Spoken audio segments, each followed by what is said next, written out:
Hello, this is Dan Wood with the training department here at LG, and today we'd like to just take a very few minutes and talk about vacuum pumps, Micron gauges, and how to use both.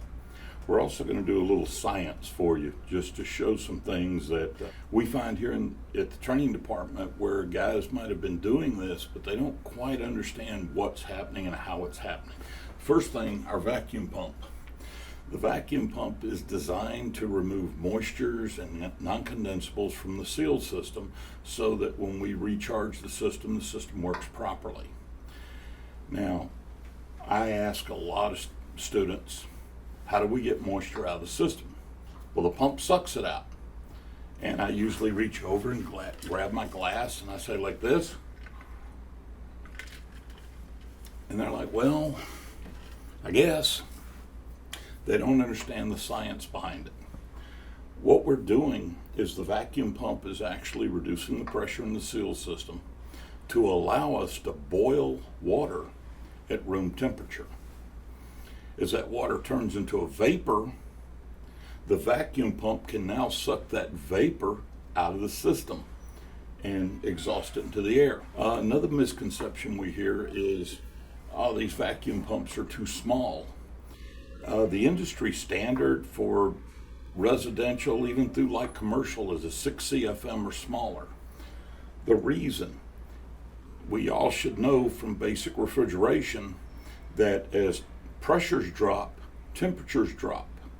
If you use too big a vacuum pump on a small system like we work on, definition of small appliance, you can actually reduce the pressure so quickly.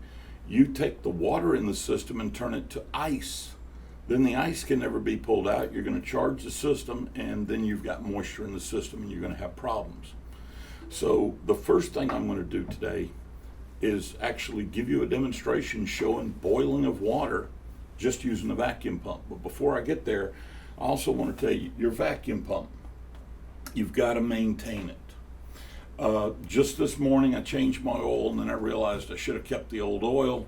So I'm not saying this is my oil. This is the oil from our shop where we change the vacuum pump oil. So part of this was mine, but guys, this oil is dirty. This oil is going to cause long evacuation times. So change your oil. As you can see now, the oil in the inspection window is very clear. So this pump is going to pump a whole lot quicker than a pump that had this oil in it. So please, when you start noticing your oil changing colors, it's taking longer to pull a vacuum on a system, it's time to change your oil. To do that, run the vacuum pump for 2 or 3 minutes. What I usually do is after I disconnect it, I lean it forward and put something under here. I unscrew, and depending on which model you have, screw might be here or it might be up underneath. Remove it, put all your oil into a container that can be turned in for recycling purposes. Once you get it all out, return this one, and again, depending on which model you have, on this one, you remove this cap, I put a funnel in, and I add, and the oil must be between these 2 lines, and I've got it there. Then what I do is I put the muffler cap back on, I run it for about a minute, shut it down, and I make sure the oil stayed there. I've had a few pumps in my career that once I got the oil right, when I ran it for a minute, it dropped way low, and I had to add a little bit more. It's kind of like making up for that oil that's on your oil filter when you toss it. So your car may need 5 quarts of oil, but really it needs 5 and a little bit, 5 and a pint. So just make sure that before you use it on a job that you've got the oil between the 2 bars. So on some pumps, those bars are side by side. My pump actually has a minimum and a maximum. And it says as long as it's between the 2. On this pump, we found out it kind of likes it better with a little bit on the higher end.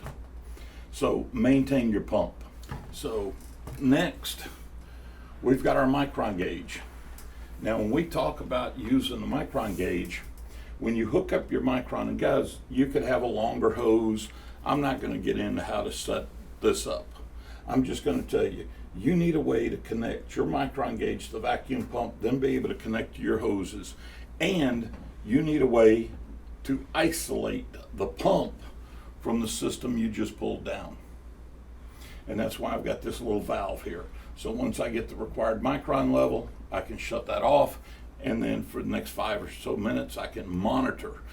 We prefer 10, but 5 to 10. Monitor the system, make sure it doesn't come up. The industry standard is 500 microns or less, and that's what we're asking you to go for. The lower the better. But once you get it there, I can take a unit that has a leak in it, a small leak, and get a 400 micron vacuum. Problem is, once I isolate it, I can't hold the 400 micron vacuum. It'll steadily go up, and if I leave it on there more than 10 minutes, it'll hit above 2,000. The way it works is 5 to 1,000, you're good to go. 1,000 to 2,000, you still have moisture in the system, run the pump longer. Anything above 2,000 microns is an indication of a leak. So first, let's do a little science. We have a beaker here, and I just poured a little water down there in the bottom. So we got the water, and we've also got a thermometer there. And what we're going to do is pull a vacuum on this beaker. I'm gonna make sure my red's off, and I'm gonna open my blue one, mainly because I'm gonna have to hold the beaker so it doesn't fall and break. Right now, we're sitting at 70-degree water that's in there. I'm going to hold it like this so I can see the temperature. And what we're going to do is I'm going to turn on my Micron gauge, and I've got my valve open, and we're going to start pulling a vacuum. What I want you to do is pay particular attention to the water down in the bottom of the beaker.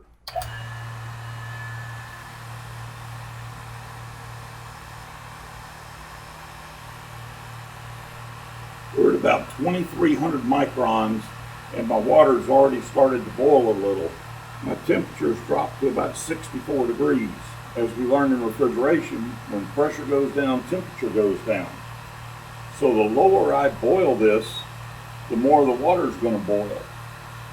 Right now, that vacuum pump cannot get that water out. But as I lower the pressure in the beaker, the water is going to boil at room temperature. Once it turns into a vapor, we're able to suck it out through the hose and put it in the room. That's how you get moisture out of the system. So if you're not monitoring your Micron gauge, because at 1940, what it says right now, I know there's moisture in the system, and I'm seeing it. Now, honestly, I can't run this experiment for hours because I put a lot more water in, and all I'm doing right now really is contaminating my oil. But I needed to show you what happens when you pull a vacuum. You're actually causing the water to boil at room temperature. And we're already down to about 60 degrees. So my temperature's dropping, I'm pulling a vacuum, I'm boiling water off, and that water would continue to boil. Now if I had a larger vacuum pump, where I'm at 60, if it drops below 32, I create ice. Now I can't get the moisture out. That's why a big vacuum pump is not recommended for small systems. In fact, I've seen 4s and 5s work really well on refrigerators, but 6 has kind of become the industry standard. We're not going to continue. You've now seen how we get water to boil at room temperature. But now I'm just going to put this on the ground. Now instead of a beaker, if I was in a home, I would be watching this, and once it hit below 500 microns, I would reach over and flip my valve. Give it at least 5 minutes, we prefer 10, and it will go up a little. The hoses aren't made, these are charging hoses, are not made to hold a deep vacuum forever. It'll go up, but as long as this Micron gauge stays under 1,000 microns, your unit is leak-free, dry, charge it up.